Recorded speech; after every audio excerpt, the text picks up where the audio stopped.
I'm Amalia, and from my earliest memories, responsibility was my constant companion. Our modest home was always bustling with activity, my two younger brothers running around, and later, my baby sister who came into our lives when I was 10. "Amalia, honey, could you help change Sarah's diaper?" Mom would call out, her voice tired from working double shifts. I'd drop whatever I was doing and rush to help. That was our normal, everyone pitched in, except Sarah. From the moment she arrived, she was different. "She's just a baby, let her be," Dad would say, waving off any concerns about her behavior. I watched as my parents worked themselves to exhaustion, trying to provide for us all. Dad at the construction site, Mom cleaning houses, they did everything they could to keep food on our table and dreams alive in our hearts. My brothers, Mike and David, were the middle children, often lost in the shuffle between my responsibilities and Sarah's privileges. We shared knowing looks across the dinner table when Sarah would throw another tantrum and get her way again. I started working right after high school, determined to break free from the cycle of just getting by. The local diner wasn't glamorous, but it was a start. Every penny I earned went into my college fund jar, hidden away in my closet. I'd count it late at night, dreaming of the day I'd have enough to start classes at the community college. Within a year, my managers noticed my dedication. I went from waitressing to handling the books, and suddenly, my college dreams didn't seem so far-fetched anymore. I enrolled in evening classes, juggling work and studies with a determination that surprised even me. The exhaustion was real. Some nights I'd fall asleep over my textbooks, only to wake up at dawn for another shift. But watching Sarah sleep until noon, skip school whenever she felt like it, and face no consequences only fueled my drive to succeed.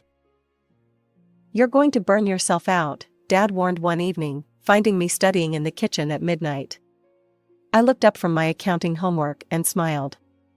"Maybe, but I'm going somewhere, Dad. I promise you that." My college degree opened doors I never thought possible. First National Bank hired me as a junior analyst, and I threw myself into the work with the same determination that got me through school. Within months, my supervisor pulled me aside. "Amalia, I've never seen someone pick things up so quickly," she said. "Keep this up, and you'll go far here." She wasn't wrong. I had a knack for numbers and an even better one for dealing with people. While others complained about office politics, I navigated them effortlessly. Maybe all those years of managing family dynamics had taught me something useful after all. Meanwhile, my brothers Mike and David had moved out, starting their own lives. But Sarah? She was still at home, living the same consequence-free life she always had. Mom would call me with updates I didn't want to hear. "Sarah was out until 3 a.m. again," she'd say, sighing. "I worry, but you know how she is." I did know. I also knew about the parade of boyfriends, the failing grades, and the general lack of direction. But it wasn't my problem anymore. I had my own life now, my own apartment, my own goals. Then came the call that changed everything. "Sarah's pregnant," Mom announced one morning. "The father's gone to Arizona. Says he wants nothing to do with it." I gripped my phone tighter. And we'll help her raise the baby, of course. What else can we do? Of course they would. Sarah was still their precious baby, even at 18, even pregnant with her own child. I stayed silent, already knowing what was coming next.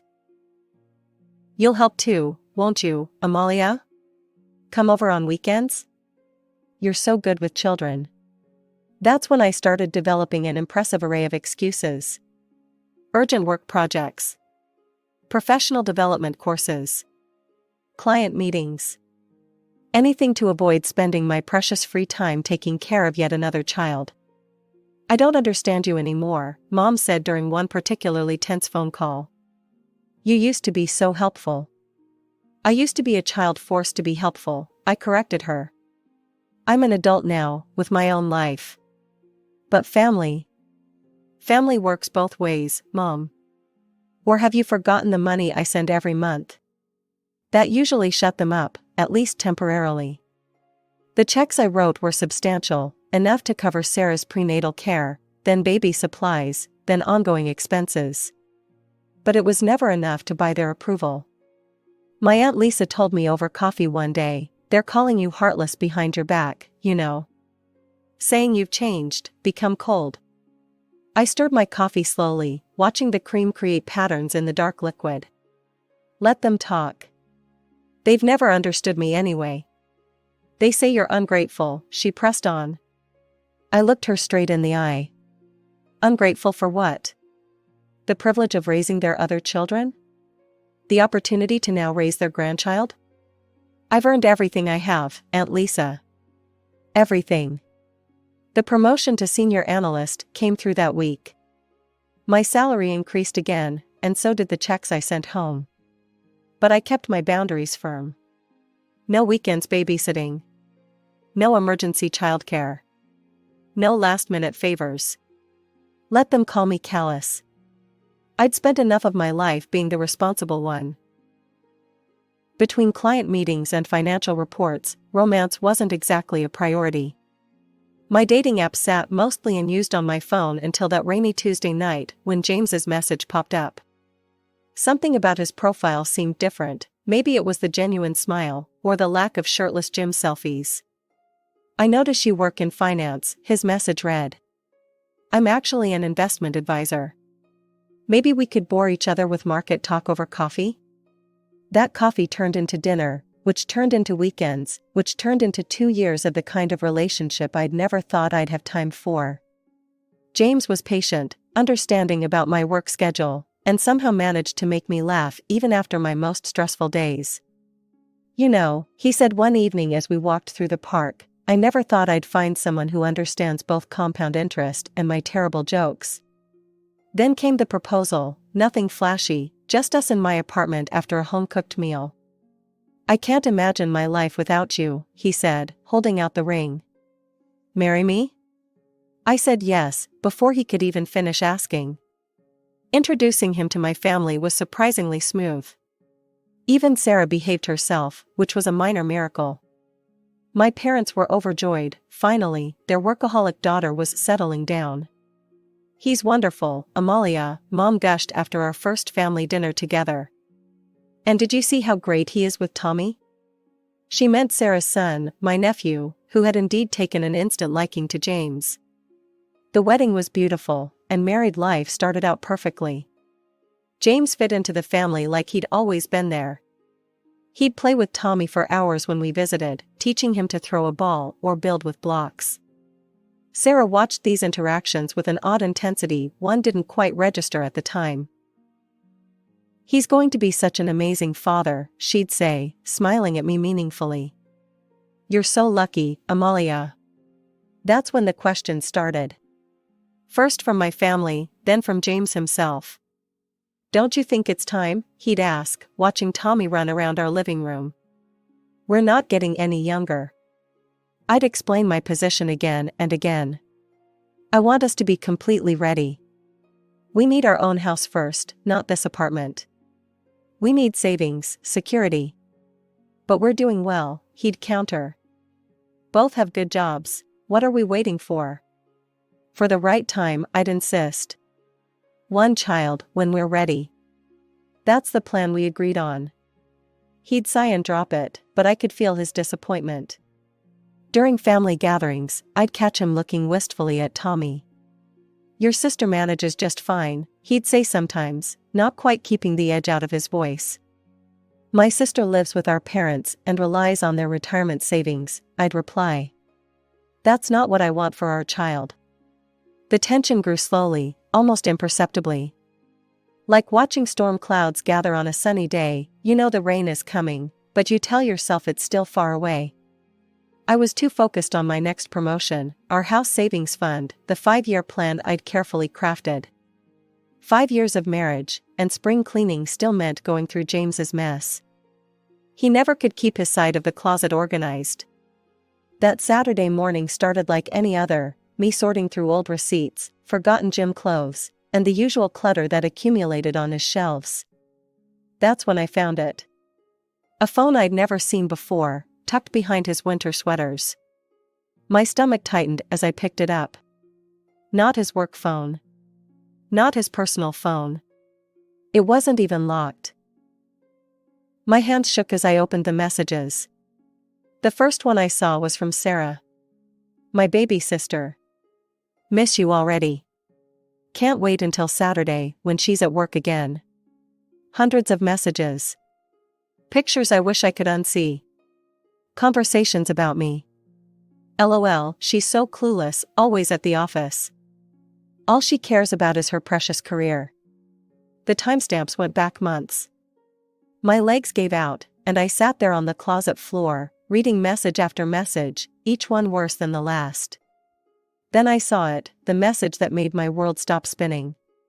Baby's definitely yours. Doctor confirmed today. 12 weeks along. I don't remember driving to my parents' house. I don't remember much except the phone clutched in my white-knuckled grip. Sarah was there, of course. Saturday morning cartoons with Tommy. One big happy family. What the hell is this? I threw the phone on the coffee table. Tommy looked up, startled, and Mom quickly sent him to play in his room. Sarah didn't even flinch. She picked up the phone, scrolled through it casually like she was checking the weather. Oh, well, I guess you know now. That's all you have to say? You're sleeping with my husband? She shrugged, actually shrugged. We're in love, Amalia. These things happen. And now with the baby coming, James and I want to get married. Once Amalia stops being difficult about it. Difficult? I couldn't believe what I was hearing. I'm being difficult? Well, yes, Sarah said, like she was explaining something simple to a child. You never wanted children anyway. You're too busy with your precious career. James needs a real family. I turned to my parents, waiting for them to say something, anything, to defend me. To condemn this betrayal. Instead, Mom sat down next to Sarah, patting her hand. Amalia, try to be reasonable. Tommy needs a father figure, and James is so good with him. And now with another baby coming. Reasonable? My voice cracked. My husband and sister are having an affair, and you want me to be reasonable? Dad cleared his throat. Well, you never wanted children, honey. And James, he's always wanted to be a father. Maybe this is for the best. When was the last time you even cooked him dinner? Sarah would make a proper wife. I looked at them, my family, all sitting there, defending the indefensible. Sarah, smug and pregnant with my husband's child. Mom, already planning the next wedding. Dad, avoiding my eyes, but clearly on their side. A proper wife, I repeated numbly. Like your precious Sarah, who mooches off you and cheats with her sister's husband. Sarah rolled her eyes. Don't be dramatic, Amalia. Just go back to your big office and your important meetings. Leave the family stuff to people who actually care about it. I barely remember the drive home from my parents' house. The world seemed unreal, like I was watching someone else's life fall apart instead of my own. When I walked through our front door, James was there in the living room, acting like it was just another normal Saturday. Hey, honey, he moved to hug me, that familiar smile on his face. The smile I used to love. The smile that now made me sick to my stomach. I stepped back, holding up his second phone. Want to explain this?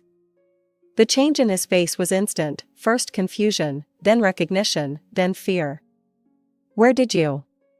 Found it while cleaning.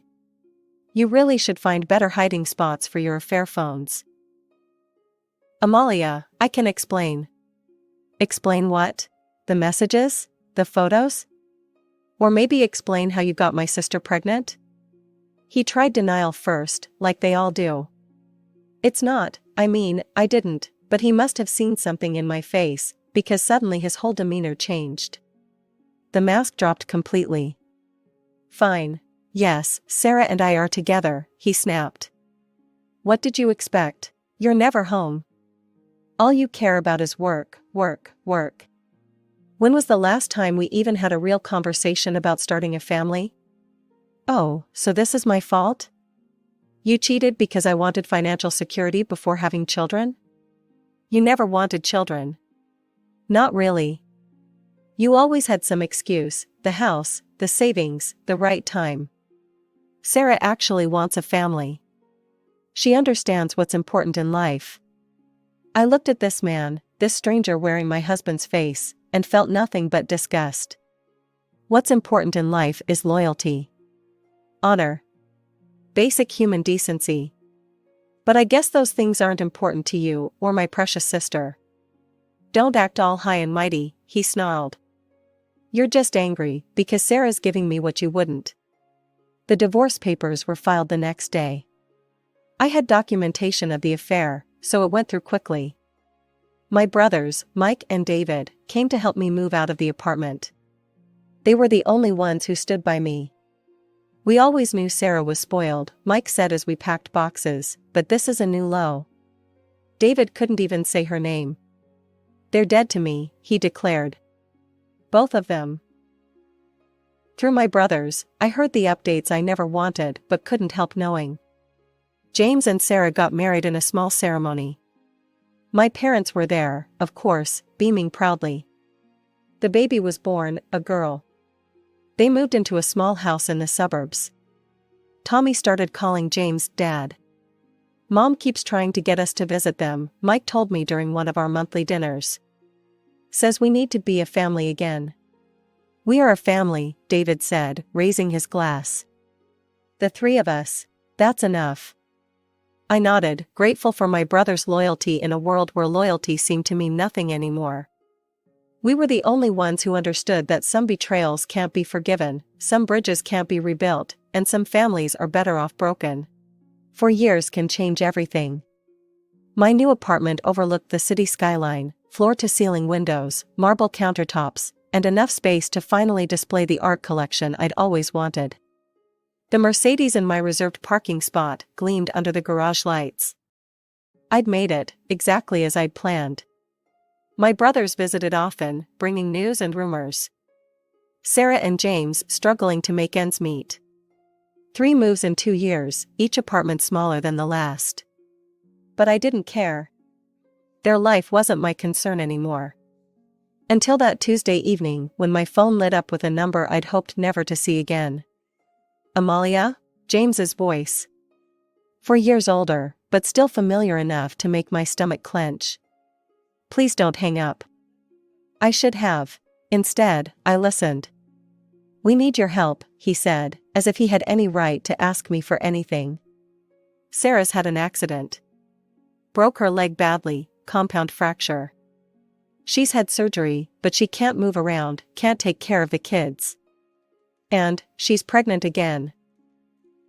I sat there, phone pressed to my ear, wondering if this was some kind of cosmic joke. The kids need someone to pick them up from school, watch them until I get home from work. Tommy's getting too big to handle everything himself, and with the new baby coming. He paused. We thought maybe you could help. You thought what? My voice came out eerily calm. They're your nephews, Amalia. Your family. Sarah can't even get to the bathroom by herself right now. My family? I repeated. The sister who slept with my husband and the husband who cheated on me, that's my family? Don't be like that, he snapped, his tone shifting from pleading to accusatory. This isn't about us. It's about innocent children who need help. Or are you too selfish to care about them too? Selfish? I almost laughed. That's rich, coming from you. We're struggling here. His voice rose. Do you know how expensive kids are? I'm working overtime just to keep food on the table. We can't even afford a decent apartment anymore. Meanwhile, you're living it up in your luxury condo with your fancy car. So that's what this is about? Money? Not all of us can focus only on our careers, he said bitterly. Some of us have real responsibilities. Must be nice, having all that money and no one to spend it on but yourself. Must be nice having the family you stole and no way to support them, I replied coldly. Sounds like a real dream come true. The kids need parents who didn't build their relationship on betrayal. Goodbye, James. I hung up mid-protest and blocked his number before he could call back. My mother's number showing up on my phone was almost as unwelcome as James's had been. I answered anyway, some old habit I couldn't quite break. Amalia? Mom's voice had that tone, the one she always used when she wanted something. We need to talk about Sarah. She needs help. James called you, didn't he? About her leg? I paced my living room, fighting the urge to hang up immediately. Yes, he did. And I'll tell you what I told him, not my problem. How can you be so cold? She's your sister. She's struggling with 3 children, well, soon to be 3. The sister who slept with my husband? That sister? Mom sighed heavily. That was years ago, Amalia. You need to move past it. We're family.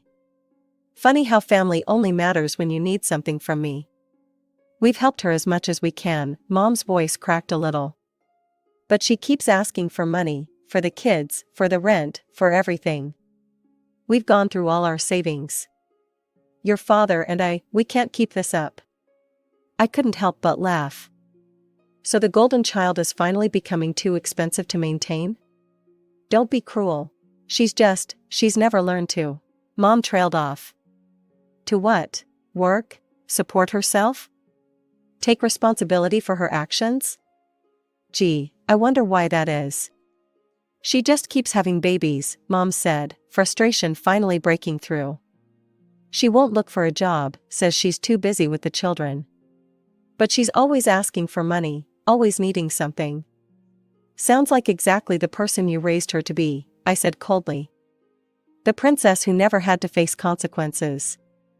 You have no right to speak to me like that. Mom's voice rose. I am your mother. And whose fault is it that Sarah turned out this way? Who taught her that she never had to work for anything? That someone would always bail her out? We did our best. No, you did your easiest. And now you're calling me because the monster you created is too expensive to feed. You have a duty to help your family. Mom was almost shouting now. After everything we've done for you. Everything you've done for me? I cut in. You mean like supporting my sister when she had an affair with my husband? Or like calling me selfish for wanting financial security before having children? I don't owe you anything. I hung up before she could respond, my hands shaking with 4 years of pent-up rage. The expensive view from my apartment windows suddenly seemed like the best revenge, my life, built exactly as I'd planned it, without their help or their approval. Mike called me one evening while I was reviewing quarterly reports. You'll never guess who tried calling me today. Sarah, I already knew. The desperation tour was making its rounds. Bingo. Wanted me to help with the kids, maybe loan them some money until they get back on their feet. He snorted. As if they were ever on their feet to begin with. What did you tell her? Same thing David told her yesterday, that some betrayals can't be undone. That what she did to you wasn't just cheating, it was destroying a family. She started crying, saying we were being cruel, that family should help family. He paused. I reminded her she didn't seem too concerned about family when she was sleeping with your husband. I leaned back in my office chair, looking out at the city lights. How did she take that? About as well as you'd expect. Started screaming about how we're all against her, how nobody understands how hard her life is. He chuckled darkly. Guess karma finally caught up with her. 2 weeks later, David brought the news I'd been expecting. They moved in with Mom and Dad. All of them, Sarah, James, the kids, and the baby on the way. Dad's converting his workshop into another bedroom. How are Mom and Dad handling it? Remember how peaceful retirement was supposed to be? Well, now they're full-time babysitters and ATMs. Mom's watching the kids while Sarah recovers, which apparently means scrolling through her phone all day. Dad's dipping into his pension to cover their expenses. I shook my head. They made their choice. Mom came by my place yesterday, David continued. Wanted to know if I'd talk to you about helping out. Said they're overwhelmed. I bet they are. The next day, Mom showed up at my door unannounced. I almost didn't recognize her. She looked older, tired in a way that went beyond physical exhaustion. "Please," she started, before I could even speak. "Just listen." "No," I cut her off. "You listen. You chose all of it. You chose to spoil Sarah rotten. You chose to support her when she betrayed me. You chose to let them move in.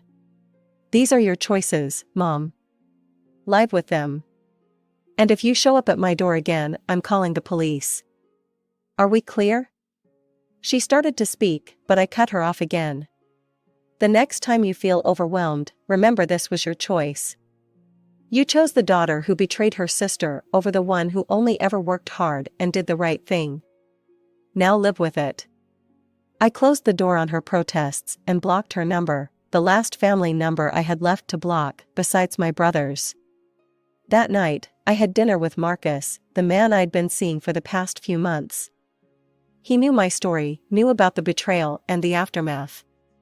He'd never pushed, never rushed, just listened and understood. After I told him about the latest family events, he reached across the table and took my hand. "Family isn't always who you're born to. Sometimes it's who you choose." I squeezed his hand back, thinking about my brothers who stood by me, about Marcus who understood me, about the life I'd built on my own terms.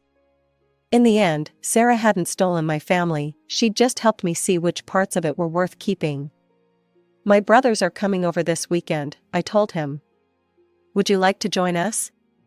His smile was answer enough. And for the first time in a long time, I felt truly at peace with where I was and who I had chosen to be. The drama playing out at my parents' house wasn't my problem anymore. I had my own life to live, my own family to build, and my own happiness to protect. It's funny how one sentence can completely upend your life. I want a break.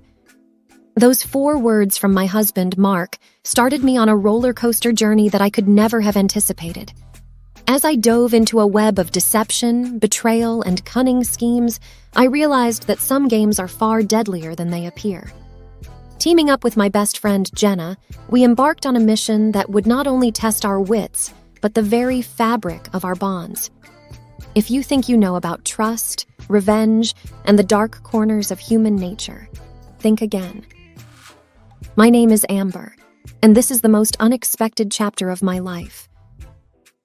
It was a chilly Sunday evening when my husband, Mark, looked up from his book and uttered those 5 words that would send my life into a whirlwind. "I want a break," he murmured, barely audible. I thought I'd misheard him, so I paused the movie we were half watching. "What did you say?" I asked, my heart pounding in my chest. I'd expected a lot of things to come out of his mouth, but not that.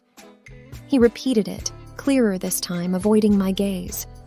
"I said I want a break." The air in the room suddenly felt denser. My mind raced with 1,000 thoughts. Why? What's wrong? Was it something I did? I wondered. Before I could even respond, he added, "There's someone else." The world seemed to spin. Someone else? After 15 years of marriage, after countless memories, joys, and challenges we'd faced together, he was just throwing it all away? "What do you mean, someone else?" I choked out, feeling the sting of tears, but I was determined not to cry. Not yet. He hesitated, took a deep breath, and then said, "It's not what you think. It's not an affair." Confused and struggling to grasp the situation, I pressed on. "Then what is it, Mark? What's going on?" He sighed, seemingly conflicted. It's Brad." "Brad? As in Brad, his best friend from college? The same Brad who had been our wedding's best man? The one who'd come over for barbecues, birthdays, and every Super Bowl Sunday?" My brain refused to connect the dots. "Brad? What does he have to do with any of this?" I asked, my voice shaking. Mark hesitated again, rubbing his temples. He approached me with an offer, an investment opportunity. It's high risk, but the rewards could set us up for life. I've taken our savings and invested them. Everything. I didn't want to tell you until I was sure it would pay off. I felt like the floor had disappeared beneath me. All our savings, the money we'd worked so hard for, Our dreams of traveling, of securing a future for our kids, it was all gone? And you need a break because, I pressed. I'm scared, he admitted. If it fails, I've ruined our future. I needed some time to see it through without the pressure of explaining daily updates. I thought it would be easier for both of us. I took a moment to absorb everything. The betrayal was immense, not just from Mark, but from Brad, too. My world had been turned upside down, and I was left reeling, not knowing where to turn. Then a thought crossed my mind. How can I be sure this isn't a scheme? That Brad isn't taking advantage of you? Mark looked pained. I trust him, he said simply. That's what you said about us, I retorted bitterly. A silence fell over the room, only interrupted by the soft hum of the heater. In my head, a plan was forming.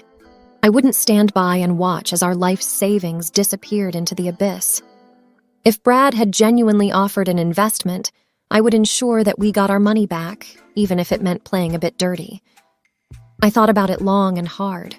All right, Mark, I finally said, determination lacing my voice. Take your break, but know this, I will get to the bottom of this. If Brad is being honest, great. If not, he's going to regret ever crossing our path. With that, I started my mission. It was time for a little revenge, the type that was best served cold. I needed information and a plan. The first person that came to mind was my best friend, Jenna. She worked in the world of corporate investigations and had a knack for getting to the bottom of things. Plus, she'd been suspicious of Brad for years. The next day, over coffee, I spilled everything to Jenna. As I recounted the story, her eyes grew wider. I knew there was something off about him, she murmured. But don't worry, we've got this. With her resources and my determination, we began our investigation. We started by looking into the investment opportunity Brad had mentioned, a new tech startup aiming to revolutionize some segment of the digital world. On the surface, it seemed legitimate, but something felt off. Jenna managed to get a list of all the investors, and there among the names was a shock. Several of them were people who had been scammed in the past, people with a history of making poor financial decisions. It looked like Brad was preying on the vulnerable, using their trust to his advantage. But how was he benefiting? Jenna dug deeper and found that a mysterious offshore account was linked to the startup. Every time an investor put in money, a percentage was siphoned off to this account. The breadcrumbs were leading straight to Brad. I was livid, not just for Mark and me, but for all the innocent people Brad was taking advantage of. It was time to confront him. But Jenna had a different idea. Why not play him at his own game, she said, a mischievous glint in her eye. I was intrigued. Go on. Jenna's plan was genius. Using a pseudonym, she'd reach out to Brad, expressing interest in investing a substantial amount. The catch? She'd insist on meeting the team behind the startup and seeing the operations firsthand. Brad took the bait. Within days, we had an appointment set up at their office, which turned out to be a rented space in a high-rise downtown. Disguised and with hidden cameras, Jenna and I entered the building. We were led into a posh office where a visibly nervous Brad greeted us. He introduced us to the team, a group of young folks who looked just as uneasy. As Jenna questioned them, it became evident that they had been hired for the day. The more we prodded, the more the story unraveled. The prototype they showed us was nothing more than a generic app, and their business plan was filled with buzzwords and no real substance. Finally, unable to take it any longer, I confronted Brad. Removing my disguise, I watched as recognition, then panic, flashed in his eyes. I knew you were a scammer, Brad, I hissed, but I never thought you'd sink so low. Brad tried to bluster his way out, but with the evidence we had, it was game over. Jenna discreetly passed the footage to the authorities. As we left the building, I felt a weight lifting off my shoulders. But there was still one more thing to do. Tell Mark the truth about his best friend. Mark had retreated to his parents' house during this break. I hadn't spoken to him since that Sunday evening, but with everything I had discovered, it was time for a conversation. Driving to his parents' place felt like the longest journey of my life. The evening sun cast long shadows on the road, and my thoughts were a tumultuous whirlwind of anger, sadness, and resolve. When I arrived, Mark was on the porch. He looked drained, shadows under his eyes hinting at sleepless nights. As I approached, he stood up, and the weight of our shared history seemed to hang in the air. Before he could speak, I handed him a tablet, where Jenna had compiled all the evidence. "Watch," I instructed. The color drained from his face as he realized the extent of Brad's deceit. The person he'd entrusted with our life savings was nothing more than a con artist. I can't believe it," he whispered. "How did I fall for this?" A myriad of emotions welled up inside me, but the overwhelming one was compassion. Yes, he had betrayed my trust by not consulting me, but he too was a victim. I took a deep breath. "We're in this together, Mark. Always have been. Now let's figure out how to fix it." The following days were a whirlwind. The police, armed with the evidence Jenna and I had gathered, raided Brad's home. They found stacks of cash, falsified documents, and enough evidence to put him behind bars for a long time. The media caught wind of the story, dubbing Brad the trust betrayer. As for the other investors, they were grateful for my efforts in exposing the scam. Many had invested even more than Mark and were facing financial ruin. Together, we started a support group, navigating the legal quagmire and helping each other cope with the emotional fallout. The courts froze Brad's assets, and while it was a lengthy process, most of the investors got a portion of their money back. It wasn't everything, but it was a start. Mark and I, amidst all the chaos, started couples therapy. We delved into the issues that had led to that fateful decision, and slowly, the chasm between us began to close. Trust, once broken, is hard to mend, but we were both determined to rebuild. Just as life seemed to be finding some semblance of normality, there was a twist I hadn't seen coming. I received an anonymous letter in the mail. The handwriting was unfamiliar and shaky, but the message was clear. "You think you've won, but this is just the beginning. Brad was a pawn in a bigger game. Be careful, or you might just lose everything." A cold shiver ran down my spine. Was this some cruel joke, or was there more to Brad's scheme than met the eye? I immediately called Jenna. "We missed something," I said tersely. Over the next few days, Jenna and I dove deeper. Brad had been in contact with someone codenamed the Puppeteer. Through encrypted emails, they had communicated extensively. The Puppeteer was the brains behind the operation, while Brad was just the face of the scam. The more we dug, the darker things became. The Puppeteer was linked to various shady dealings worldwide. They had a reputation for being elusive and had never been caught. But why target me with that letter? It didn't make sense until Jenna made a shocking discovery. "Remember that night at the high-rise when we confronted Brad?" she asked. I nodded. Well, there was someone else there, watching. Jenna showed me the footage from our hidden cameras. In the background, almost obscured by shadows, was a figure observing our confrontation. They left just before the police arrived. The realization was terrifying. The Puppeteer had been close, watching every move. They knew who I was and where I lived. "I think they're threatened by you," Jenna mused. "You managed to disrupt one of their biggest schemes. They're scared." But I didn't feel powerful or triumphant. I felt exposed and vulnerable. With Jenna's contacts, we heightened our security. Cameras, alarms, and even a personal security detail. I felt like I was in a thriller movie, but this was no fiction. My life, and that of my family, was at stake. Then, a breakthrough. One of Jenna's contacts in the tech world managed to trace a transaction back to the Puppeteer. It was a tiny slip on their part, but it was all we needed. We discovered their real identity. Clara Bennett, a former Wall Street genius who had turned rogue after a personal tragedy. With her intelligence and resources, she'd masterminded various schemes, defrauding innocent people of millions. Confronting her wouldn't be easy. She was careful, always 2 steps ahead, but Jenna had a plan. Jenna's plan was audacious. It involved playing Clara at her own game, using deceit and strategy. "The only way to catch a snake is to become one," Jenna said cryptically. We started by leaking fake information about a supposed multi-million-dollar investment opportunity. The bait was designed to be irresistible to Clara, a tech innovation that promised to disrupt the entire industry. Jenna had connections with a couple of actors who posed as the inventors, giving interviews and showcasing their invention. Sure enough, within days, we got a bite. An anonymous offer came in to buy out the technology. We arranged a meeting to discuss the deal. Given Clara's caution, we knew she'd send a representative, but we were prepared. The meeting was set in a lavish penthouse suite, wired with hidden cameras and microphones. I posed as the assistant to the inventors, while Jenna stayed behind the scenes, coordinating with our security team. A sharp-looking woman in her 30s, undoubtedly Clara's right hand, arrived to negotiate.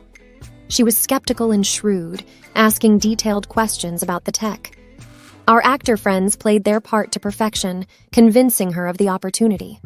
After hours of negotiation, we had a signed contract, and most importantly, a direct line of communication to Clara. The representative made a call right there, discussing terms and the significant numbers involved.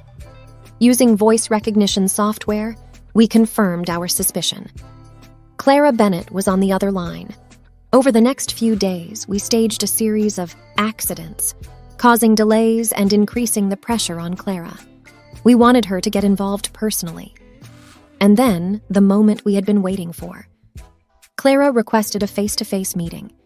She wanted to see the tech herself and finalize the deal. The location was a secluded mansion, one of Clara's many hideouts. With our security detail and local law enforcement hidden nearby, Jenna and I walked into the lion's den.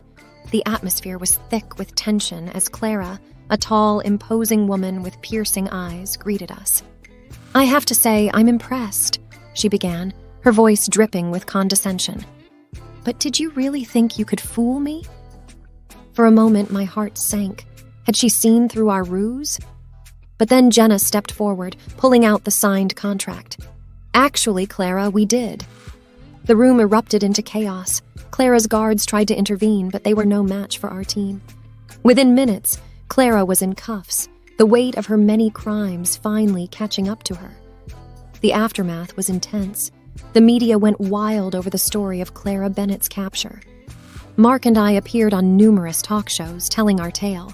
Our bond, which had been so strained, grew stronger than ever. The threat of Clara and her schemes was finally over. And while the journey had been harrowing in the end, love and persistence had triumphed over deceit.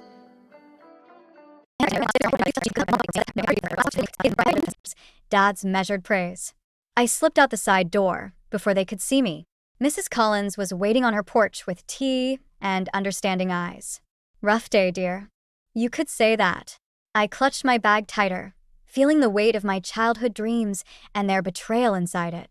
I think it's time I showed them exactly what a waste of intellectual potential can do.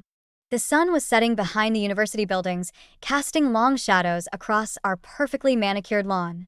In the growing darkness, I began to plan. The next morning, I found Emily in her home lab, hunched over a microscope like it held the secrets to the universe. Maybe for her, it did. I clutched my proposal in sweaty hands, trying to ignore the familiar sting of walking into her perfectly organized workspace. Got a minute? I asked, forcing cheerfulness into my voice. She didn't look up. "Make it quick. I'm tracking cellular degradation patterns." Of course she was. I perched on a stool, unfolding my sketches. Remember how we used to make those science comics when we were kids? I had this idea. We could collaborate on an educational graphic novel. Make complex research accessible to everyone. The microscope's light clicked off. Emily finally turned, her expression a perfect mirror of Mom's disapproval. "Riley, I have a breakthrough paper due next month. Dr. Whitaker is presenting it at the International Symposium." "Right, because heaven forbid science be fun or accessible," I muttered, crumpling my sketches. "Not everything needs to be turned into a story." Emily's voice softened with that patronizing tone I'd grown to hate.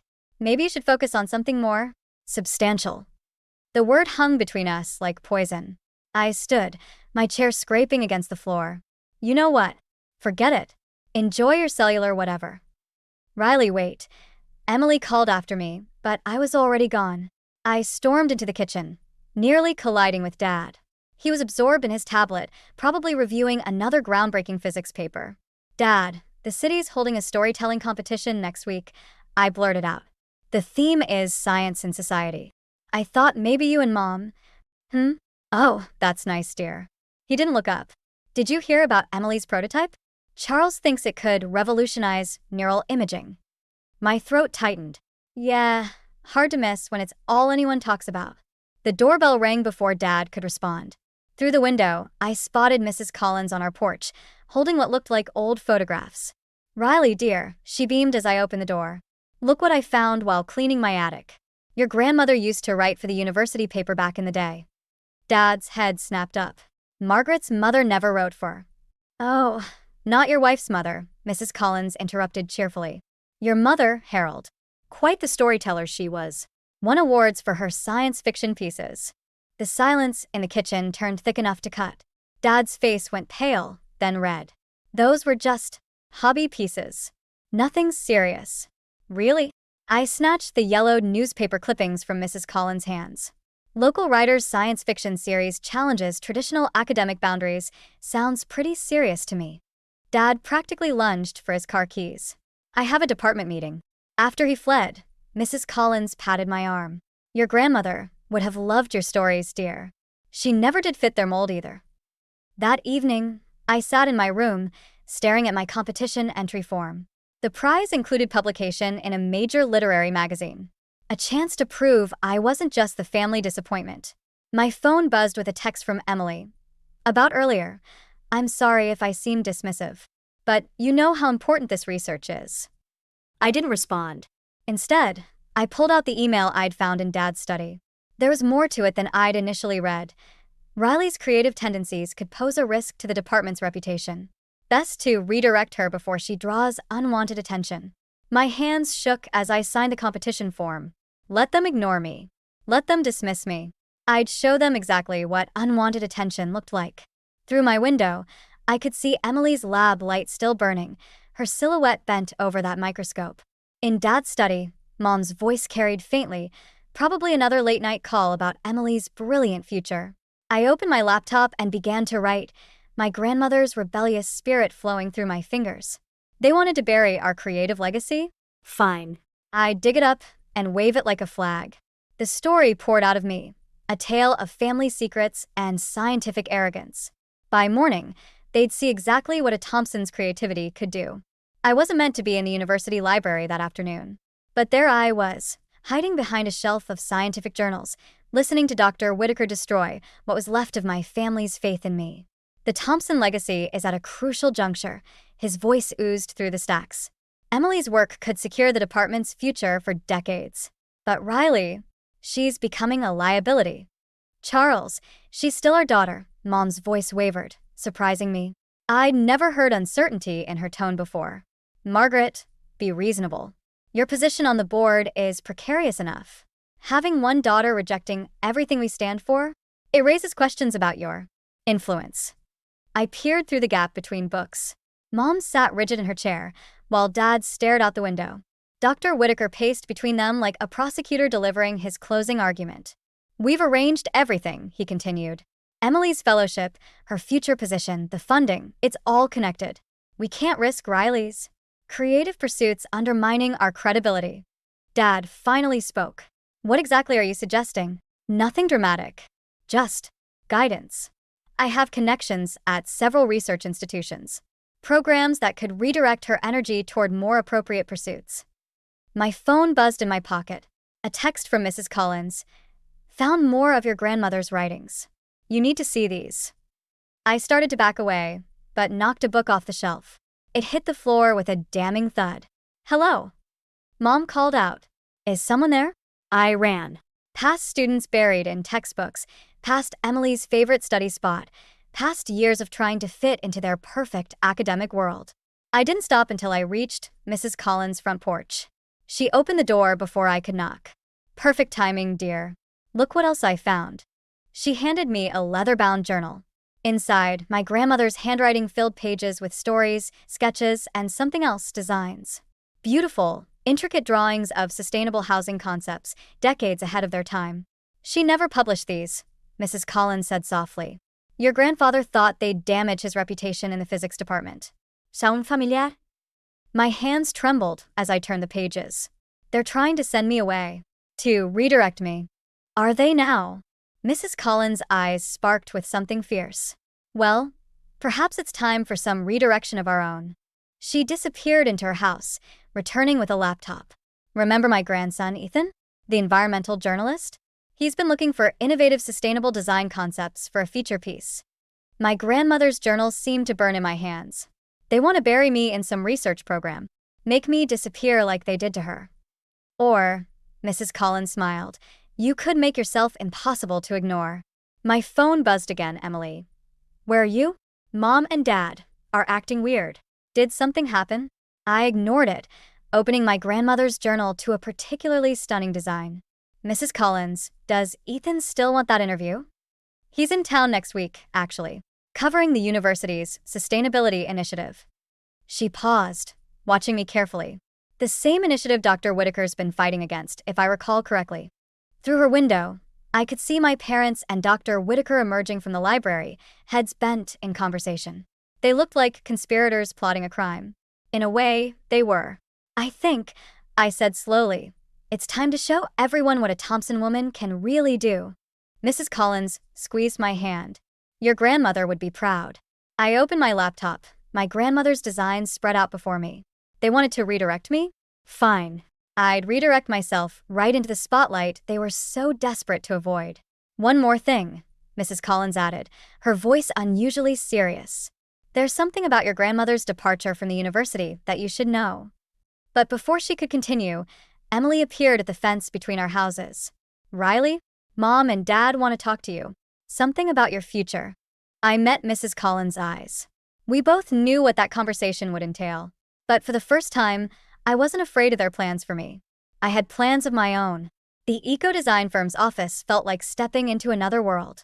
No sterile lab coats or pretentious academic titles, just creative energy and the smell of recycled materials. I smoothed my shirt, clutching my portfolio filled with my grandmother's restored designs, updated for modern sustainability. These are remarkable, Sarah, the creative director, said, spreading the drawings across her reclaimed wood desk. The integration of solar technology with these vintage concepts, it's exactly what we're looking for. My phone buzzed, another missed call from Emily. I silenced it. When can you start? Sarah asked. Before I could answer, a familiar voice cut through the office. Riley. Ethan Brooks stood in the doorway, camera bag slung over his shoulder. Mrs. Collins' grandson, the environmental journalist. Of course he'd be here. You two know each other? Sarah asked. Not exactly, I managed, watching Ethan's eyes drift to my grandmother's designs. Wait, he said, moving closer. These look like... I've seen these before. In my grandmother's photos of...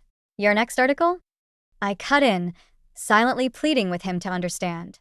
About innovative sustainable design? He studied me for a long moment, then nodded slowly. Right. The article. My phone buzzed again. This time, a text from Mom. Dr. Whitaker has arranged an interview at the Neural Research Institute. Don't disappoint us again. When can you start? Sarah repeated. Tomorrow, I said firmly, ignoring the guilt churning in my stomach. Later, Ethan caught up with me in the parking lot. Those were your grandmother's designs, weren't they? The ones she never got to publish. I stopped walking. How much did Mrs. Collins tell you? Enough to know why you're here. He leaned against my car, but using her designs without credit. They drove her out of academia, I snapped. Made her bury her work because it didn't fit their precious scientific standards. Now they're trying to do the same to me. And your solution is to finish what she started. I pulled out the journal. Look at these notes. She wanted these designs used, wanted them to help people. The university buried them once. I won't let that happen again. Ethan was quiet for a moment. My article goes to print next week. If these designs are published under your name, then my family will finally see what they've been ignoring. I met his eyes. Unless you're planning to stop me? He handed back the journal. I'm planning to interview you about your innovative approach to sustainable design. Your grandmother's influence might come up naturally in the conversation. Relief flooded through me. Thank you. Don't thank me yet. He nodded toward the street, where Emily's car was pulling up. She got out, waving a familiar envelope. Riley, what is this? The Neural Institute called Mom about your missed interview. I'm not going, I said, instinctively stepping between her and my portfolio. This is your chance to fix things. Emily grabbed my arm. Dr. Whitaker pulled strings for you. No. He pulled strings to shut me up? I yanked away, just like they did to Dad's mother. Emily's face went blank. What are you talking about? Ask Dad about his mother's writing career. Ask him why all her designs were buried in university archives. I opened my car door. Better yet, ask Dr. Whitaker why he's so invested in controlling another generation of Thompson women. Riley, wait. But I was already driving away, leaving Emily standing next to Ethan in the parking lot.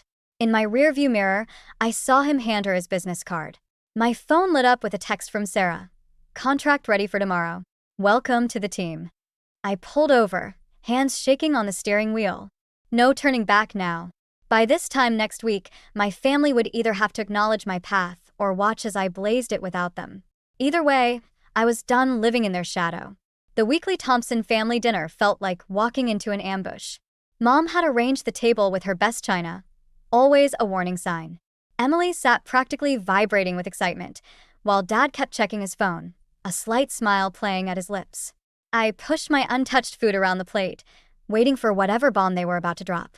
I have news, Emily announced, right on cue. The International Science Foundation selected my research proposal. Full funding, 3 years, with Dr. Whitaker as my mentor. Mom's eyes glistened. We're so proud, darling. Charles says this could lead to a permanent position at. I got a job too. I cut in, my voice steadier than I felt. Creative director at Ecovision Design. The silence that followed felt like a vacuum. Dad's fork clattered against his plate. That little sustainability startup? Mom's voice dripped with disdain. Riley, we've arranged everything with the Neural Institute. Dr. Whitaker has no right to arrange my life. I pulled out my grandmother's journal. Just like he had no right to bury these designs 30 years ago. Dad's face went pale. Where did you get that? Does it matter? What matters is that your mother's work is finally going to see the light of day. You can't, Emily whispered, realization dawning. Riley, those designs aren't yours too. They're exactly mine to use, I shot back. Someone in this family has to carry on her legacy. Mom stood, her chair scraping against the floor. This ends now. You will call the Neural Institute tomorrow and accept their offer. Or what? You'll bury me too. I opened the journal to a marked page. Did you know your precious Dr. Whitaker threatened to revoke Grandma's funding unless she stopped pursuing her frivolous creative endeavors? It's all right here in her notes. Dad reached for the journal. I yanked it away. I have copies, I said. And Ethan Brooks is running a story next week about innovative, sustainable design. Guess whose work will be featured? Ethan Brooks.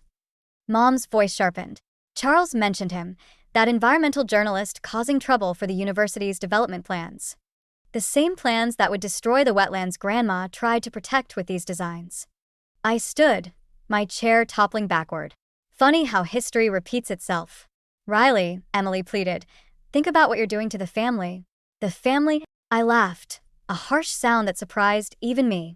You mean the family that's been suffocating me my entire life? The family that buried their own mother's dreams because they didn't fit the proper academic mold. That's enough. Dad slammed his hand on the table. You will not destroy everything we've built. The Neural Institute position starts Monday. Either you take it or you're no longer welcome in this house. The ultimatum hung in the air like poison gas. Emily's eyes darted between us, her perfect world cracking at the edges. Well, I said, my voice eerily calm, I guess that makes this easy. I walked to the door, grandmother's journal clutched to my chest. Behind me, chairs scraped as my family rose. Riley, please, Mom called out. Think about your future. I turned back one last time. I am. For the first time, I really am. Through the window, I could see Mrs. Collins on her porch, watching. She gave me a slight nod as I walked to my car. My phone buzzed. Ethan, story's ready. Sure you want to do this? I looked back at my family's house, where Emily stood in the doorway, her fellowship letter forgotten in her hand. Through the window, I could see Mom on the phone, probably calling Dr. Whitaker. Dad just stood there, looking lost, like he was seeing a ghost of his own mother walking away again. I typed back, "Run it. Sometimes burning bridges lights the way forward." I started my car, my grandmother's journal safe beside me, and drove toward whatever came next. Behind me, the perfect Thompson family facade began to crumble. 3 days after Ethan's article hit, I found Emily waiting outside my tiny studio apartment. She held a copy of the magazine, my grandmother's designs splashed across the pages under my name. "You could have told me," she said quietly, "about Grandma, about everything." I unlocked my door, letting her follow me inside. My walls were covered with new designs, my own this time, inspired by but not copying my grandmother's work. "Would you have listened?" I asked, dropping my keys on the counter. "Or would you have run straight to Dr. Whitaker like always?" Emily flinched. "He's threatening to pull my fellowship." "Of course he is." I laughed bitterly. "Can't have another Thompson woman stepping out of line, can he?" "Riley, please." Emily's voice cracked. "The university's board is investigating his past decisions. Dad's tenure review is next month. Mom's barely leaving the house. You've destroyed everything." "I destroyed nothing." I turned to face her. "They did this. All of it. Every time they buried someone's dreams for their precious reputation. Is that what this is about? Revenge. It's about truth. Justice. For Grandma, for me, for who?" Emily stepped closer. "Because right now, it looks like you're just burning everything down without caring who gets hurt." My phone buzzed. "Ethan. Whitaker's lawyers demanding a retraction. Claims you stole intellectual property." My hands started shaking. "He can't do that. Those designs were never published." "But they were submitted to the university." Emily cut in. "Under Grandma's name. Which means, technically, they own them." The realization hit like ice water. That's why he buried them in the first place. "Riley." Emily reached for my hand. "Come home. We can fix this. Dr. Whitaker said if you publicly apologize." I yanked away. "So, that's why you're really here? To save the family name again.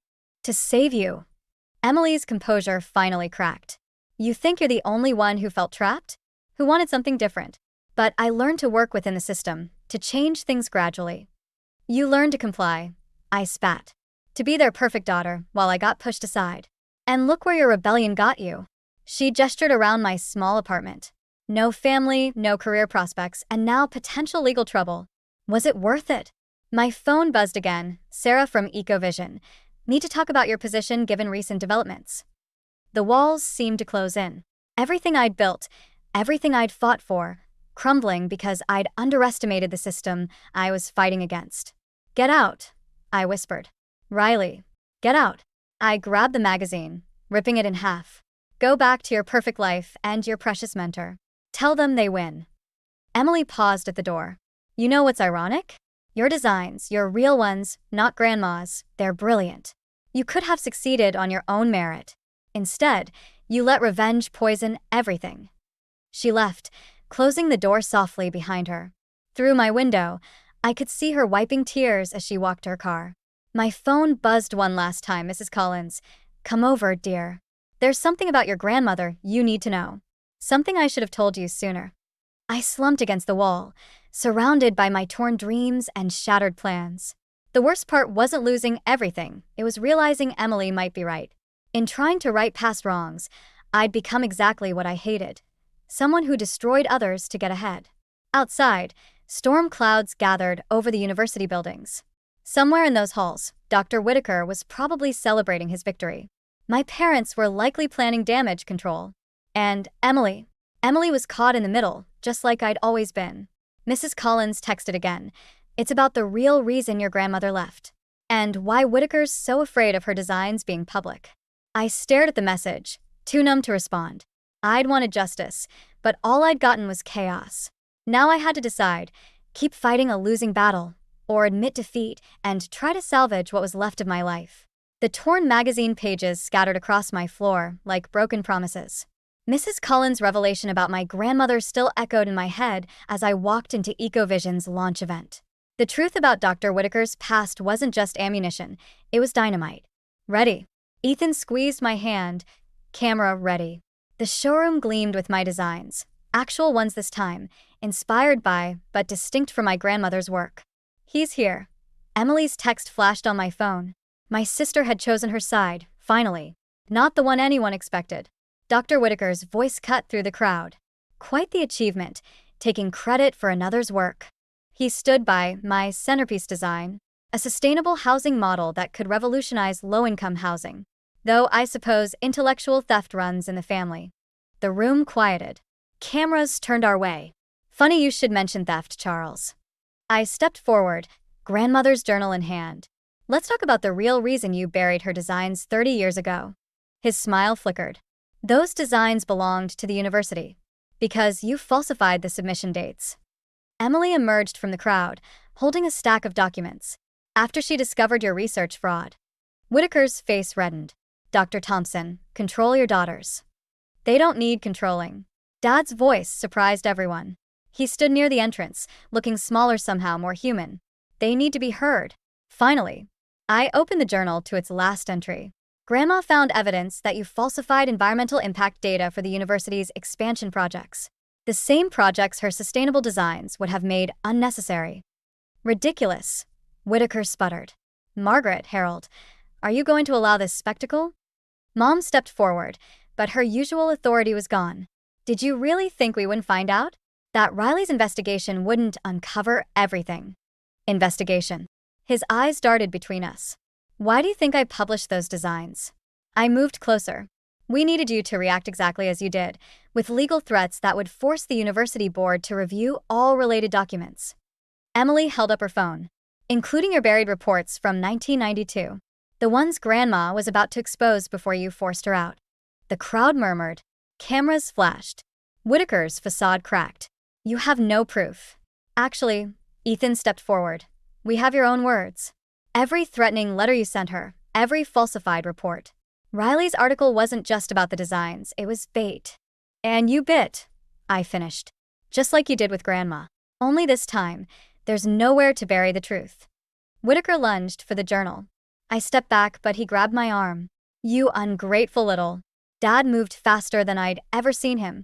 Take your hands off my daughter. Security approached as Whitaker's grip loosened. His carefully constructed world crumbled around him. The board will have your complete investigation report tomorrow, Emily said. Along with my resignation from the fellowship. I'm pursuing independent research, focusing on sustainable technology. I stared at my sister, seeing her clearly for the first time in years. Riley, Mom stepped forward, her voice breaking. Your designs, your real ones, they're extraordinary. We should have seen it sooner. The security team escorted a protesting Whitaker out. Cameras followed, capturing his disgrace. I turned to my family. This was never about revenge. It was about truth, about making things right. No, Dad said quietly. It was about being heard. Something we forgot to do a long time ago. The crowd dispersed, leaving us in a room full of possibilities. My designs, Emily's new path, our family's chance at healing. Mrs. Collins appeared at my side. Your grandmother would be proud. Not because you exposed him, but because you did it your way, with creativity and purpose. I looked around at my work, at the family I thought I'd lost, at the future I'd fought to create. Think it's too late to add her name to these designs? Not as the creator, but as the inspiration. Emily smiled. It's never too late to tell the truth. Outside, reporters gathered, hungry for the story. But the real story wasn't in the scandal or the revenge. It was in the healing that came after, in the bridges rebuilt from the ashes of what we'd burned down. 6 months after Whitaker's downfall, I stood in my grandmother's restored study, running my fingers along the spines of her newly uncovered journals. The university's investigation had revealed more than justice fraud. It had unearthed an entire archive of her work, hidden away in storage for decades. Found something interesting? Emily asked, carrying in another box of recovered papers. Everything she created is interesting. I opened a journal, smiling at the familiar sketches. Hard to believe they kept all this buried for so long. Speaking of buried, Emily pulled out an envelope. Dad found this in Whitaker's office during the clean-out. It's addressed to you. The letter was dated the day before our grandmother died. My hands trembled as I opened it. What does it say? Emily asked. I read aloud. My dearest Riley, by now you'll have discovered the truth about your gift. It's not just creativity, it's vision. the ability to see beyond what is to what could be. They'll try to bury it, just as they did mine. Don't let them. But remember, revenge destroys, while creation builds. Tose wiseli. Love, Grandma. The sound of cars pulling up outside drew us to the window. Mom and Dad were arriving for the dedication ceremony, the university's new Sustainable Design Center, built using my grandmother's original concepts and my modern adaptations. Ready. Ethan appeared in the doorway, camera in hand as always. They're waiting for the keynote speaker. I tucked the letter into my jacket pocket. Almost. Mrs. Collins joined us, looking frail but determined. Your grandmother gave me something to hold on to years ago. Said I'd know when it was time. She handed me a small key. The bottom drawer of her desk. She always said the best revenge is living well. The drawer contained a single notebook, its pages filled with designs far ahead of their time. But it was the dedication that caught my eye. To my granddaughters, one who will break the mold, and one who will rebuild it, together. Emily read over my shoulder, her breath catching. She knew. Somehow she knew we'd end up here. Different paths, same destination. I said, thinking of our journey. Emily's research now focused on implementing sustainable technology, while my designs made it accessible to everyone. Outside, the ceremony crowd grew. Mom was greeting guests, her pride no longer wrapped in academic prestige, but in genuine accomplishment. Dad stood examining the building's solar features, finally seeing the beauty and innovation that crossed boundaries. You never did tell me, Emily said quietly. When did you figure out Whitaker's whole scheme? I didn't. I smiled at Mrs. Collins. She did. Turns out Grandma told her everything before she died. We just needed the right moment and the right bait to expose it. And now? Ethan asked, lowering his camera. I looked around the study, at the family we'd rebuilt from the ashes of secrets and silence, at the legacy we'd uncovered, and the future we were creating. Now we build something new. I pulled out my latest designs, a community center that combined Emily's research with my sustainable concepts. Together this time. The ceremony began outside, but we lingered a moment longer in the study. Emily picked up one of Grandma's journals, then handed me her fellowship resignation letter, still unopened. Want to do the honors? She asked. I tore it in half, letting the pieces fall like confetti. To new beginnings. Mrs. Collins smiled knowingly. Your grandmother always said the best stories don't end. They transform. We walked out together into the bright afternoon sun, where the crowd waited for a speech about innovation and sustainability. But they'd get something more, a story about family, about healing, about finding strength in our differences. I felt Grandma's letter against my heart as I took the podium. Behind me stood the future she'd imagined, and we'd finally brought to life. Not through revenge or destruction, but through creation and truth. Sometimes the best way to honor the past isn't to avenge it, but to build something better from its foundations.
Order some appetizers and a roast turkey too.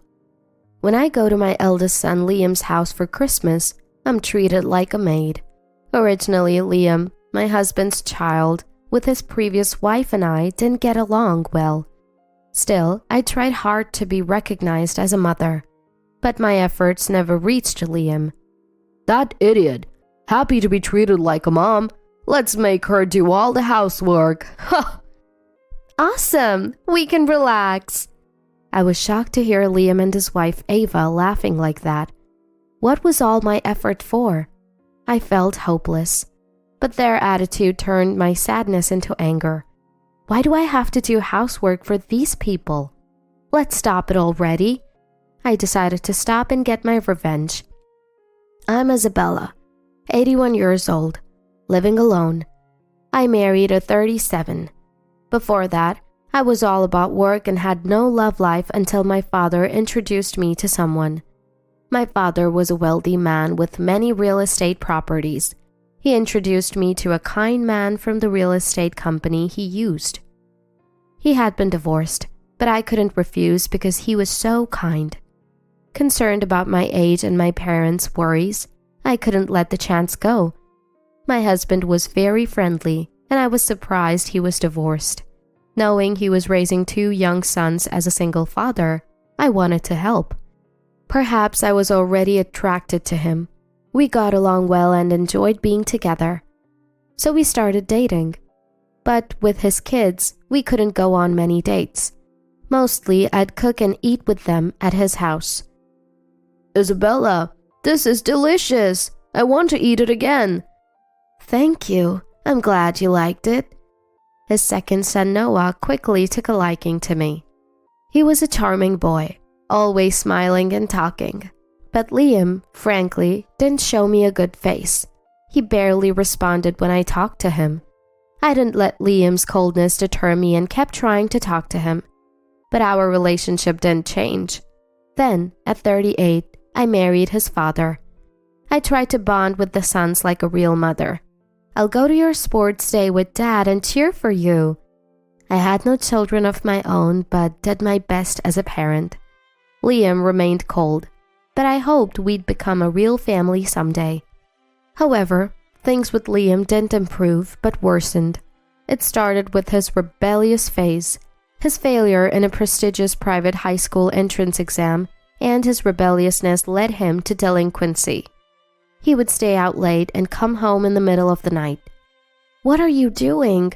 I'm worried. At least call me. Shut up. Don't talk to me like you're my mom. You're not my parent. Those words hurt me deeply. I thought I was doing my best, but my feelings weren't getting through. My husband and Noah supported me, but after that, Liam stopped talking to me. And then, Liam left home for college and never came back. Sometimes my husband or Noah would contact Liam, and I didn't worry much as long as he was doing fine. I thought his rebellious phase had ended, and that time would eventually heal our relationship. Then, both of my sons went on to college, jobs, and marriage, each starting their own lives. Their growth was so rapid, it was deeply moving. I was looking forward to enjoying life with just my husband. I thought so. But life wasn't so kind. My husband died in a car accident, hit by a drunk driver while returning from drinking with friends. I was stunned by this sudden loss.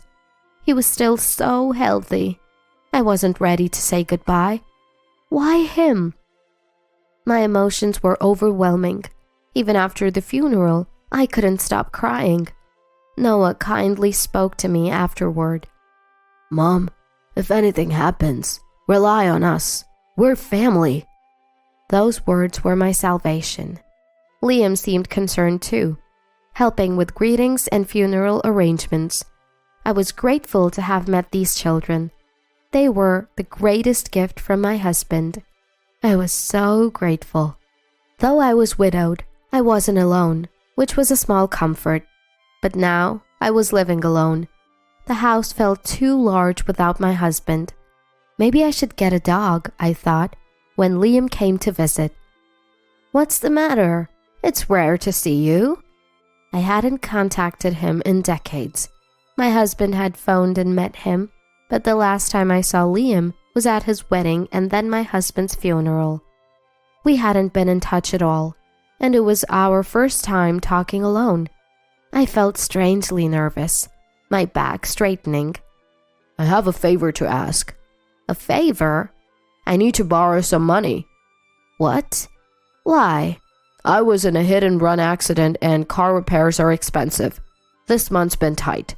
"That's terrible. How much do you need?" $20,000, but..." "I see. All right, I'll transfer it. Can you give me your account number?" "Really?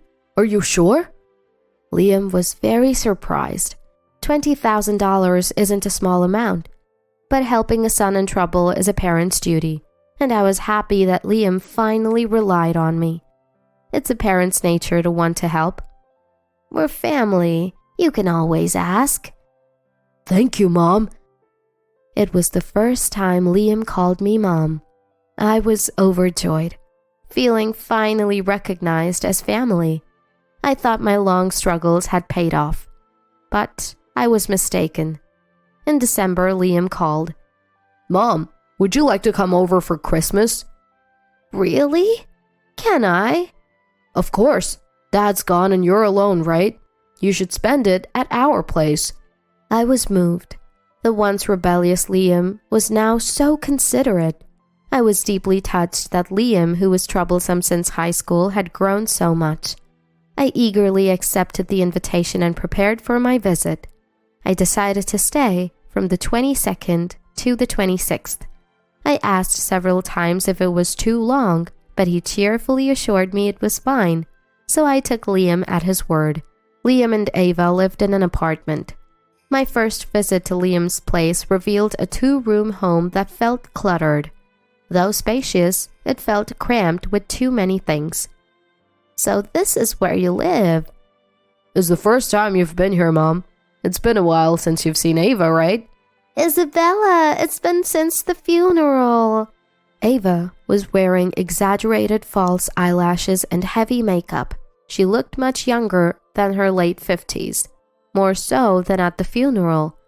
"Sorry to ask, but could you sleep in the living room? There's a sofa." "Oh, okay." I was surprised by this unexpected turn of events. The house was small, and there were no guest blankets. Staying here for days? I couldn't hide my confusion. However, Liam and Ava seemed completely unbothered. Then Liam said to me, "We really wanted to eat your cooking, Isabella. Can you make something?" "I've heard Isabella's cooking is delicious, and I wanted to try it too." "Of course. Can I use whatever's in the fridge?" "Go right ahead." I was flustered to be asked to cook, but also thrilled. I never thought Liam would find my cooking delicious. Noah often praised it, but Liam had never said anything like that. Feeling happy that he wanted to eat my food again, I started cooking in the kitchen. There wasn't much in the fridge, so I made a simple pasta dish. "Delicious, Isabella! This is amazing! Please cook again tomorrow." "Yeah, this taste! It's nostalgic." Liam and Ava ate happily. My mood was at its peak seeing their enjoyment. "Of course I'll cook tomorrow too. Is there anything in particular you want to eat?" "Chicken pot pie for tomorrow sounds good."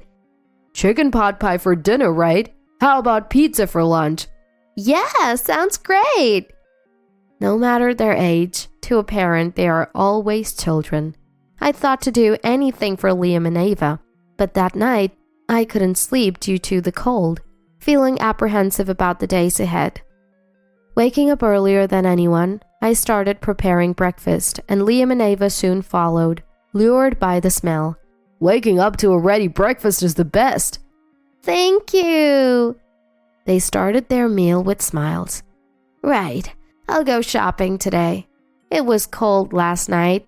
Can I buy a blanket?" "Sure, but we don't have cash on hand to give you." "That's okay." "Just do whatever then." Liam's indifferent response bothered me. but I decided to go shopping after cleaning up breakfast. At a nearby shopping center, I bought a blanket and groceries, and when I returned to the apartment, it was almost noon.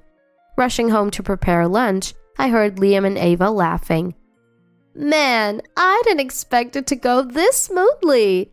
Right? Let's get her to do other chores too. If we call her mom, she'll happily do it. Awesome! I was stunned to hear Liam's words. Such an idiot. Happy to be treated as a mother. She's so eager. Cooking and shopping since morning. Isn't that too much?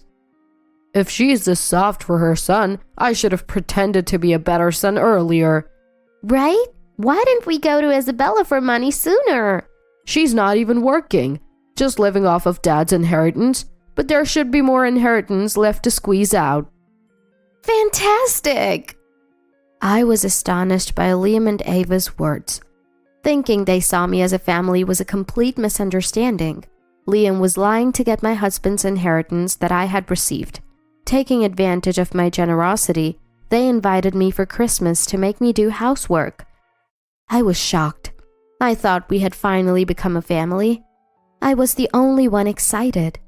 Stunned, I was approached by Liam, who was heading to the bathroom. Surprised to see me, his face stiffened for a moment, but he quickly smiled. Mom, you're back. Must have been cold outside. I'm starving. Oh, you're back. Looking forward to lunch. They spoke to me as if they hadn't been overheard, buttering me up. Still confused, I followed Liam's lead to the kitchen and began preparing the meal. They didn't help, just started eating as soon as I served the food. Oh, this is delicious. Thank you. Mom, you've always been good at housework. Could you do the laundry and cleaning too? As you can see, Ava's not good at it. Yeah, it's hard keeping up with housework when I work part-time every day. Indeed, the living room was cluttered with discarded clothes and empty plastic bottles. Far from sanitary. But now that you're off, you can do it, right? No, I really can't tidy up. Then let's do it together. Housework is easy once you get used to it. I have other things I want to do today. Mom, please. We're family, right? I just want to relax for Christmas. Liam spoke as if he were pleading, but I knew it was all an act. Why should I be the one to serve Liam and Ava? I couldn't accept it. Yet, if I refused now, it might create an unbridgeable gap between us. Maybe it's better if they're a bit selfish as family. I decided to think that way. All right, but I'd like you to help me a little. Yes. Thank you, Mom. In the end, they didn't help me at all with the housework. Instead, their behavior became increasingly arrogant.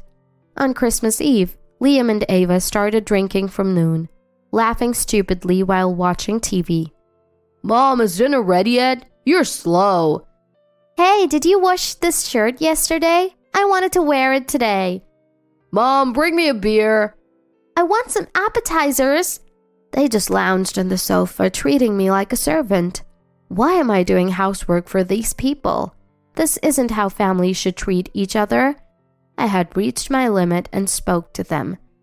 Why don't you stop drinking from noon and do some cleaning? I'm not the only one who should be doing housework. Drunk, Liam and Ava glared at me fiercely. What? Shut up, you old hag. Don't talk back. Right. Tell her more. You should be grateful we're even acknowledging you as family. You blood unrelated old woman. Show your gratitude through housework. It's better than being alone at home, right? Be thankful to us. Liam and Ava were completely mocking me. At that moment, my feelings for Liam disappeared. Why had I been so desperate to become family with such people? It's better to be alone than to be family with them. I have Noah. I don't want to live being looked down upon and used by these people. Unaware of my feelings, they continued to order me around. Can we order steak for Christmas? For Christmas, it's got to be appetizers, right? Order some appetizers and a roast turkey too. Please? Without even looking at me, they spoke. I had an idea for a little revenge. Understood. I ordered appetizers and a roast turkey for delivery. Delivery culture has become widespread. Even high-end restaurants do it now. It's convenient to eat high-end appetizers and roast turkey at home. I ordered the most expensive one, totaling $3,000. Of course, cash on delivery. Then, leaving a note saying, "I'm going back to my house," I returned to my own home. 5 hours later, back at my house, Liam called me as I was having a quiet dinner. "Hello?" Hey, why did you just leave? Seems he finally realized my revenge. I suppressed a smile and coughed to stay calm. "Leave? I'm just going back to my own house. Why do I need permission?" Don't talk back. More importantly, why are the appetizers and roast turkey $3,000? How can we afford that? "It's from a nice place. I splurge for Christmas." Trying not to laugh, I spoke, and Liam and Ava's voices got louder. They must be red-faced and angry now. We didn't ask you to order something that expensive. Then you should have ordered it yourselves. I just ordered what I thought was good since you asked me to. Why would you order something so expensive, you idiot? What's wrong with your sense of money, being so poor? Just come back and pay now. No way. It's dangerous for an old person to walk alone at night. I avoid going out after dark. What? Are you kidding? We're cutting ties with you, okay? Yeah, isn't it sad to be alone on Christmas? We're kindly offering to spend it with you, and you waste our consideration. How rude! Liam and Ava threatened to cut ties with me, using the bond of family. I would have been shaken in the past, but now it didn't matter. I'd rather be alone than spend time with people who use family affection to treat me like a servant. It's fine with me. Let's cut ties then. Are you sure? A poor person with only dad's inheritance. Don't come to us for money when you're in trouble. Even if you ask, we won't lend you any. Just so you know, we're not going to take care of you either. Noah doesn't live nearby, right? So if you need care, there's no one to look after you, right? Poor thing, with no money and no one to care for you. Liam and Ava seemed to think they were in a position of advantage. They always misunderstood that I was poor. In old age, you can't work, and there are medical and care expenses. They thought threatening not to support me would make me comply, but it was irrelevant to me, because I had enough money to give my son $20,000 just like that. Feeling sorry for them, I decided to tell Liam the truth before cutting ties. You keep saying I'm poor, but I'm not struggling with money. Huh? But you don't work, and you only have dad's inheritance, right? No, I have an income of about $5,000 a month, besides the inheritance. What? $5,000 a month? How come? My father was a wealthy man. An only child, I inherited his real estate. Sold some, but the remaining properties give me a steady rental income, so I'm set for my retirement. Rental income? We didn't know that. Well, of course. We hardly ever spoke, did we? True, Noah lives far away and can't take care of me in my old age, but with money, I can hire facilities or home health aides. I never intended to burden my sons with my care. I've saved enough to not be a burden in my old age. By the way, since we're cutting ties, I'll leave the inheritance only to Noah. I should write it in a will. Maybe it's time to start end-of-life planning. Wait, hold on. It's unfair only Noah inherits. I'm your son too. Huh? Aren't you a stranger now that we've cut ties? Who are you? Don't mess around. How can you call your son a stranger? Heartless. Huh? I thought the one who treated their mother like a servant and tried to get her inheritance was heartless. How do you know that? You thought I hadn't heard? Silly. Anyway, we're strangers now. Goodbye. Wait, I can't pay the $3,000. Help me! Liam kept shouting something, but I ignored it and hung up. Then I blocked his number. My revenge worked perfectly.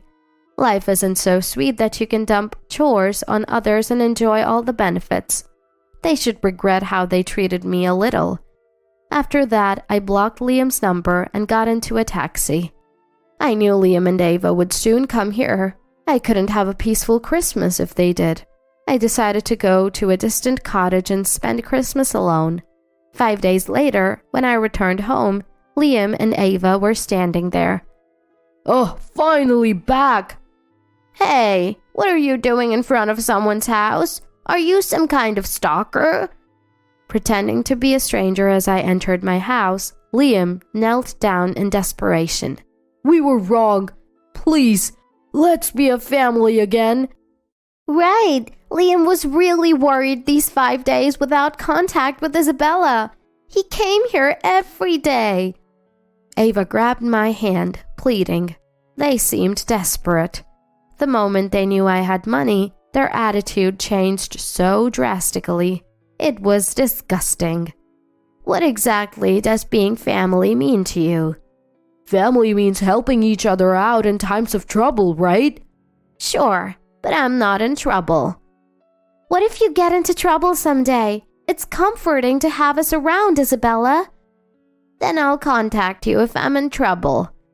As I tried to enter my house, they desperately tried to stop me. Wait, you might not be in trouble, but we are.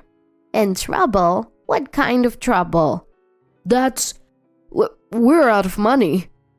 Really? That's tough. Work hard. Is that all? Shouldn't there be more of a reaction? Liam and Ava looked at me in surprise. They probably expected me to lend them money. I'm tired of hearing that kind of talk. It's cold, and I just wanted to go inside. That's all I was thinking about. We have debts. The income from our jobs is so little. I'm supporting the household with my part-time job too, but the debt isn't decreasing. Please help us. Aren't you our mother? Their words had no effect on me. If you have debts, why are you taking time off for Christmas? Huh? Isn't it normal to take a break on Christmas? Aren't wages usually higher during events like Christmas? And you think you can enjoy a leisurely Christmas break with debts? You probably thought you'd get money by saying family and son again, right? That's not it. Then earn it desperately. You're in your 50s, still of an age to earn. If you're desperate enough, you can repay your debts. It's impossible. We can't just... Stop being so dependent. It's embarrassing at over 50. As a family, I'm telling you, you're too reliant on others, only thinking about taking the easy way out. Liam and Ava probably didn't expect to be lectured by me. They were wide-eyed in surprise. You can't go on like this. As a family, I care about you. So I'll be strict. I won't provide any financial support from now on. What? Earn your own money. Ignoring the speechless Liam and Ava, I entered my house. A parent isn't just there to spoil their children. As a parent, I believe it's my role to guide them on the right path, even if it means being trash. I've resolved not to indulge Liam just because he's family. Afterward, I received no contact from Liam. I heard from Noah that Liam had gotten into gambling and debts. After being rejected by me, he went to Noah for money, but was firmly turned down. I can't afford to give money to someone who just wants to gamble. I have children to take care of. Noah's words were completely reasonable. Eventually, Liam and Ava couldn't stop gambling, and their debts increased. Once, I passed by their house and saw a scary-looking person demanding money. In the end, my words didn't reach them. It's regrettable, but Liam's future is no longer my concern. I've moved from that house and haven't given Liam my new contact information, so there's no future involvement. Somewhere in my heart, I wonder if cutting ties with Liam was heartless, but it wasn't the wrong decision. If I had continued to indulge them under the guise of family, I would have been robbed of all my savings. I refused just such a life.